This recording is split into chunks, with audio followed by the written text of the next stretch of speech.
Tenemos información de última hora.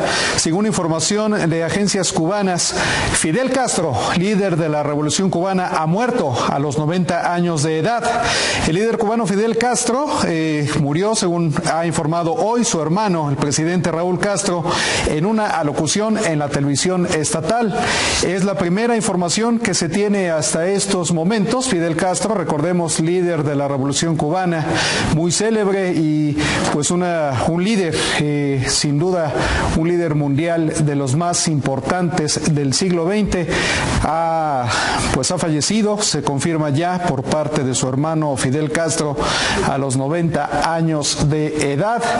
Un líder que visitó varias veces México, quien tuvo en su momento relaciones muy cercanas con nuestro país, relaciones que se vieron momentáneamente interrumpidas durante el gobierno del presidente Vicente Fox en el sexenio 2000-2006, con quien tuvo una situación bastante ríspida en aquella cumbre que se hizo famosa, la frase "comes y te vas" por parte del presidente Fox, para evitar que en aquella ocasión en Cancún el presidente de Cuba, Fidel Castro, tuviera algún encuentro que se antojaba ríspido con el entonces presidente de los Estados Unidos, George W. Bush.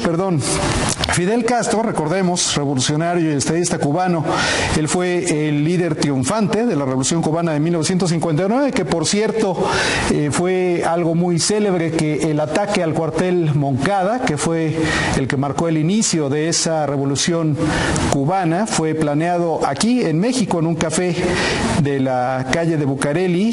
Según cuenta la historia, ahí Fidel Castro habría escrito los planes para el ataque a este cuartel Moncada, inclusive en servilletas, tras lo cual partió del puerto de Veracruz a bordo de la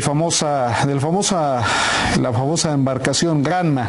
Él era procedente de una familia de hacendados gallegos, estudió Derecho en la Universidad de La Habana, por lo cual se doctoró en el año de 1950. Fue un hombre muy inteligente.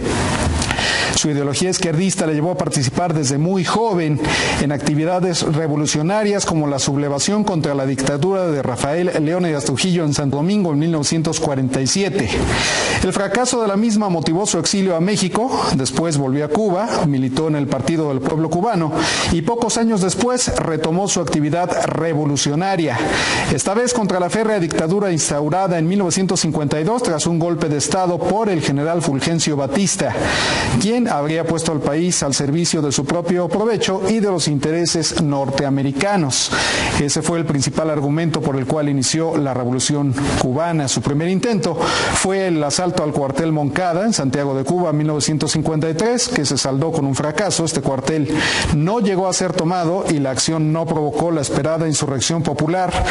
Pese al descalabro militar, Castro se notó una victoria política, ya que aquel acto dio a sus protagonistas una gran popularidad que se vio acrecentada durante el juicio subsiguiente, en el que Castro se defendió a sí mismo. Ya aprovechó para pronunciar un extenso alegato político, conocido como "La historia me absolverá". Le comentaba, el ataque al cuartel Moncada fue planeado en un café de aquí de la calle de Bucareli, justamente el café La Habana.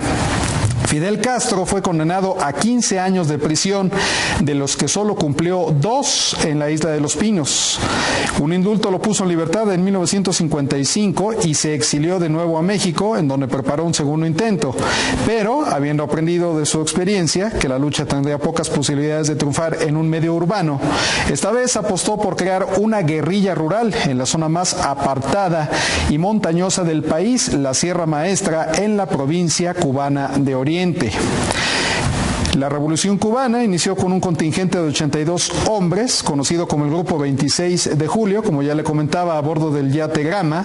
Fidel Castro desembarcó clandestinamente en Cuba a finales de 1956, siendo casi inmediatamente diezmadas sus fuerzas en un enfrentamiento con el ejército de Batista. Solo 12 guerrilleros sobrevivieron.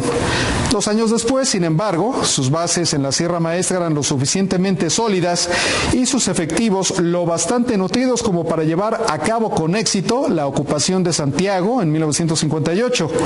Desde ahí, Fidel Castro lanzó la ofensiva que recorrió la isla de este a oeste, secundado por sus colaboradores, entre los que figuraban los célebres Camilo Cienfuegos, su hermano Raúl Castro, que después, casi 50 años después, sucedería a Fidel en la jefatura del Estado y que hoy todavía es el presidente de Cuba, y un argentino destinado a convertirse en uno de los grandes mitos revolucionarios del siglo XX, Ernesto el Che Guevara, uno de los revolucionarios también más populares en el mundo, especialmente entre los simpatizantes de la izquierda. Recordemos que a mediados de 2006, tras asistir a una cumbre en el Mercosur en Argentina, Fidel Castro debió ser sometido a una intervención quirúrgica, lo cual lo obligó a mantener reposo. En febrero del año 2008, Fidel presentó su renuncia definitiva. En ese momento dejó de ser el presidente de Cuba, sin embargo, se había mantenido hasta el día de hoy, que ha fallecido, como un símbolo viviente, un símbolo viviente de la Revolución Cubana y un símbolo patrio allá en la isla. Raúl Castro fue confirmado en sus cargos como presidente de Cuba. El nombramiento como nuevo presidente cubano de un compañero de armas de la Revolución de 1959 no despertó, sin embargo, grandes expectativas de cambio.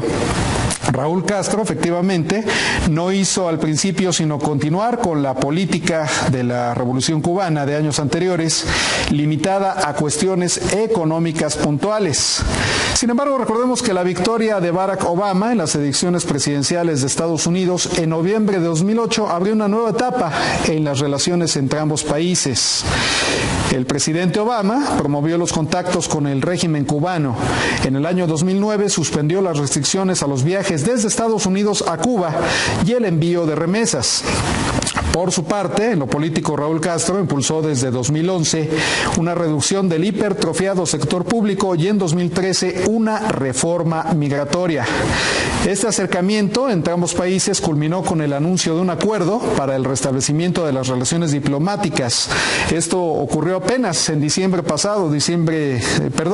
año 2014, que se materializó simbólicamente en agosto, del año pasado, con la apertura de la embajada estadounidense en La Habana, un hecho histórico del cual tuvimos oportunidad de informarle puntualmente aquí en Foro TV.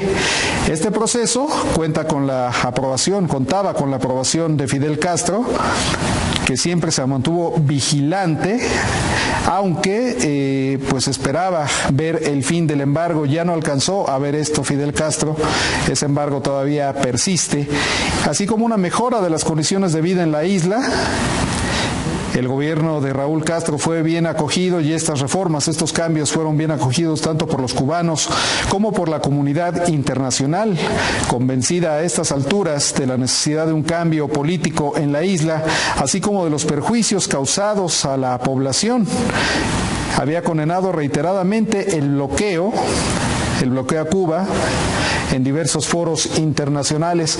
Este fue Fidel Castro, quien lo tiene ahora en su pantalla y quien ha fallecido